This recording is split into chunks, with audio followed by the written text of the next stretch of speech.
everyone. We're gonna see if this works. If it does, you're gonna see this video. If it doesn't, you'll never see it, and it doesn't matter that I'm talking. But I wanted to film an indie shadow, an indie palette declutter.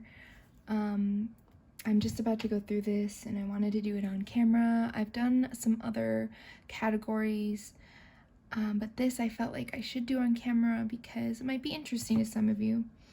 So I'm gonna start with some of the easiest ones. Let's scooch up here. So let's start with, what is this? This is my Melt Baby Girl stack. Also, the lighting's probably gonna suck, but this is real life, people. This is the Baby Girl stack. I'm not getting rid of this. I really like the original Melt formulas in their stack form. I like the mats that they have. Next, this is the She's and Parties stack, which they turned into a palette, and I would say if you've been eyeing it, to try it, because if the mats are like the if the mats in the palette are like these mats, they're gonna be really good. I really like pairing this particular stack with the Huda Beauty New Nudes palette, although I haven't done that in years, but that's a pairing I really enjoyed. Next, we have the Gunmetal stack, which this I haven't used as much, but I picked it up last year when it was on sale because I knew they were going to discontinue them, and I'm glad to have it for the cool tones. I just don't really use melt stacks the way I once did. And then we have my favorite stack. This is a custom stack of the Dark Matter and the Rust stack. This is my favorite shadow ever, Unseen. I'm gonna just do these one at a time. This is Rust, and then we've got Rot, which is one of my favorite browns, and Dark Matter. I love this. And then these are everybody else that didn't get put into that stack. So this is the rest of the Rust stack. Lovesick, Enigma, and then Fixated, which is one of the blues. So those are never going to go anywhere, especially my little custom stack that I made here. I use this for my wedding day. That will never leave my site. Let's start with some easy ones. Here, let's start with my Menagerie pile. So I've got the Violet Ink, which I picked up a few weeks ago. I've got the Flight Club, which is my newest Menagerie palette. I did just order their new ones. I have not even used this. I haven't touched in it yet because I need to still photograph it. I have the Feral palette, which I'm liking more than I thought I would. I have a shade out because it's in a Z palette right now, but the greens I fell in love with and I didn't expect it, so I'm really glad I picked this one up. And then I have the Pastel Pup. Really love the shade Cuddle from in here. It's my favorite one that I've used. So those are all staying. Again, they're really new and I'm really glad to have them. Let's continue down this road. All right, let's talk about my Copacetic quads. I just got the Luna quad and I have their Fairy quad coming. This isn't going anywhere. The Victorian quad also not going anywhere. And then the Unicorn Policy quad also not going anywhere. I then have the Copacetic Companion palette, which I need to start using again. I find the quads a little bit more versatile for what I like in a look, but I really do need to dip back into this palette as a whole, and I'm really excited that I, again, bit the bullet and tried the brand. So, and there's a shade in here called Olivia. Obviously it has nothing to do with me, but it makes me want to use it more because that's my name too. Next, we have the Shroud and Butte Bean It's Freaking Bats palette. I spent way too much money on this palette by purchasing it third party. Yeah. I'm also having the issue with the dots in my shadow. So that's interesting, like the pigment wasn't mixed properly. But since I spent an arm and a leg on this, I'm keeping it. Next, we have another new one. This is the Juicy Olive from Give Me Glow. I have their pastel one coming, but I did just pick this up, and have only swatched it. I've not used it yet, but I'm excited to have these mid-tone greens now so I can do a grungy look because I've been craving that for some reason. This one is going to fall into a different category. This is the original Manny MUA and Makeup Geek collab palette. I think I'm going to retire this. I've had it since it released. What was that, 2016? Yeah, I just never reach for it anymore, but I don't ever want to get rid of it. I've depotted them and repotted them. I loved this palette so much. I'm so glad that I have it, and I actually have a brand new one unopened, but this guy I think I'm going to retire and put it over there into my makeup collection area.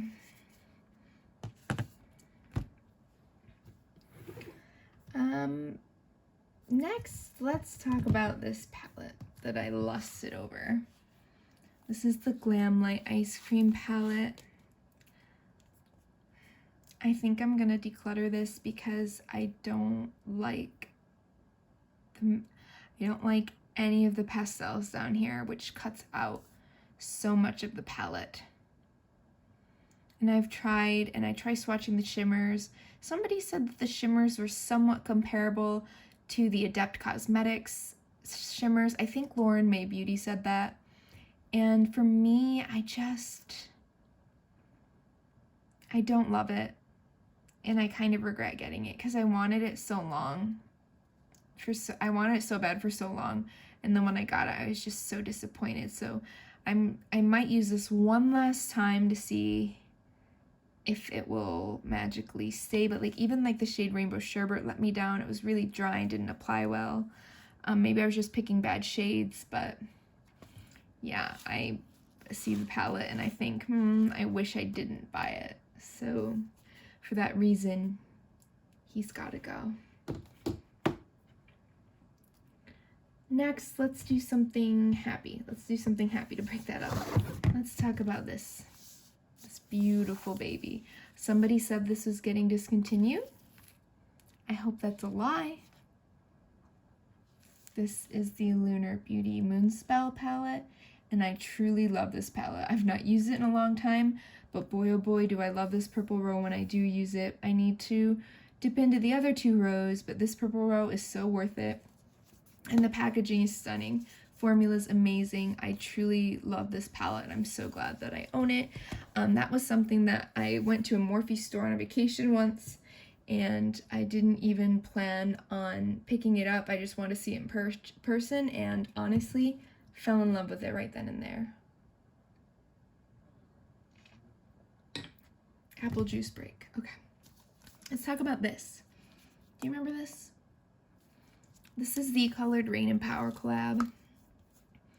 Now, some of these shimmers, these are duochromes. They're all duochromes. Not that one. They're really, really beautiful, really duochromy, but I personally do not enjoy the matte formula in this palette, and I don't think it would be worth it for me to just pluck out the duochrome, so I'm thinking I'm actually going to try to sell this one because you can't get it anymore. I think I've maybe touched it 7 times in total, just swatches. Maybe used it twice altogether.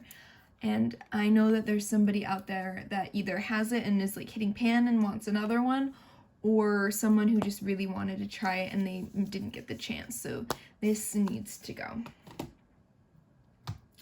Let's talk about this baby, Strawberry Dream.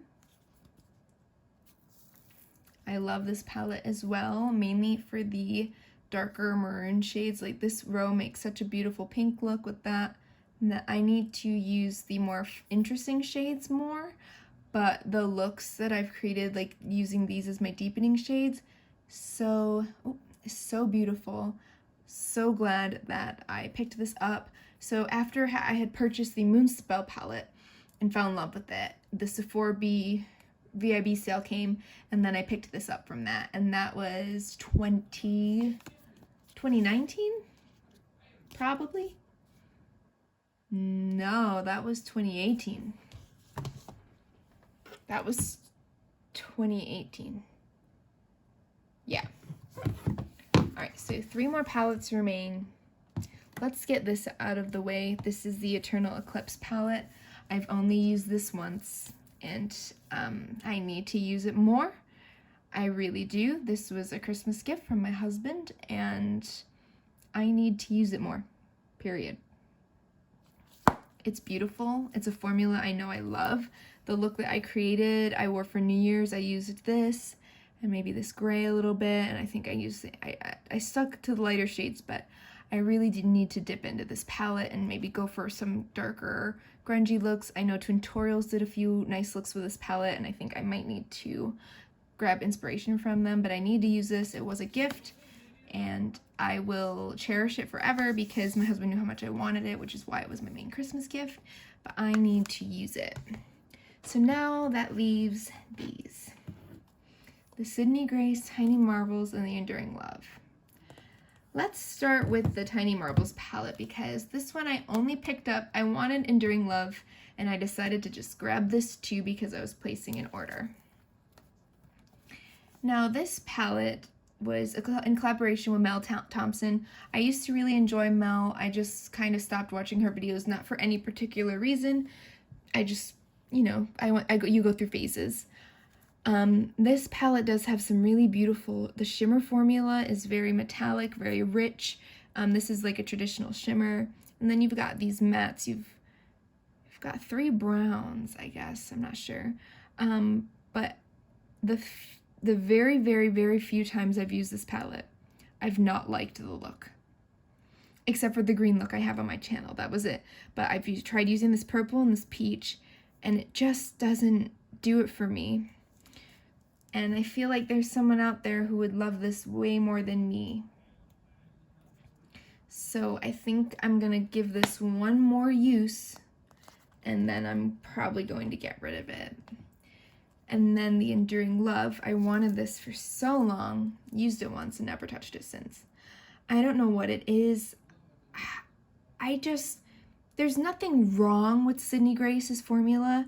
I just wasn't blown away the way that I thought I would be, like the way that I was blown away with Copacetic's Flakies, the way that I was blown away with Menagerie's, not Menagerie, God, Give Me Glow, like the shadows, the way they look, the Terra Moon singles just blew me away. But these, I just look at them and I'm just like, oh yeah, those palettes, and then I never ever touch them. So for that reason, I don't think I should keep it, and I think I need to get rid of that. So it's not much. I'm getting rid of 4, retiring 1, but indie stuff is my favorite. So the fact that I'm keeping, let's count it live. So we've got 3 Lunar Beauty, 6, 7 Menagerie, 8, 9, 10, 11, 12 with Melt, 13, 14, 15, 16, 17, 18 with all my indie palettes, and then I've got probably like 5 in total on the way. But yeah, that was it. That was just a declutter needing to happen. I kind of knew going into it, like every time I saw these stacked up there, you know, when you just see, you're like, I shouldn't have gotten it. I don't use it. I have no urge to use it. I don't care to use it. That's exactly how I feel with those. And I'm not a crazy person. I will, you know, I try to be reasonable and resell my things for the same price I purchased. Like, I want to make the same price that I spent on it. So that's what I'm going to do with those because I just don't use them. And then I maybe will show you guys on my Instagram my other palettes that I decluttered, but those are just more mainstream, and I felt like this would be more interesting because, you know, people did so much to get their hands on some of these palettes. And then the Manny MUA one, it's just, he's just old, he needs to retire. But yeah, I don't need them. I hope the video format of this worked. I hope that you are seeing this, but I just want to say thank you so much for watching today's video. Please comment, like, and subscribe to my channel, And comment down below any video requests on any palettes you'd like me to review or just do a look with. But definitely let me know, and hopefully I see you in my next video. Bye.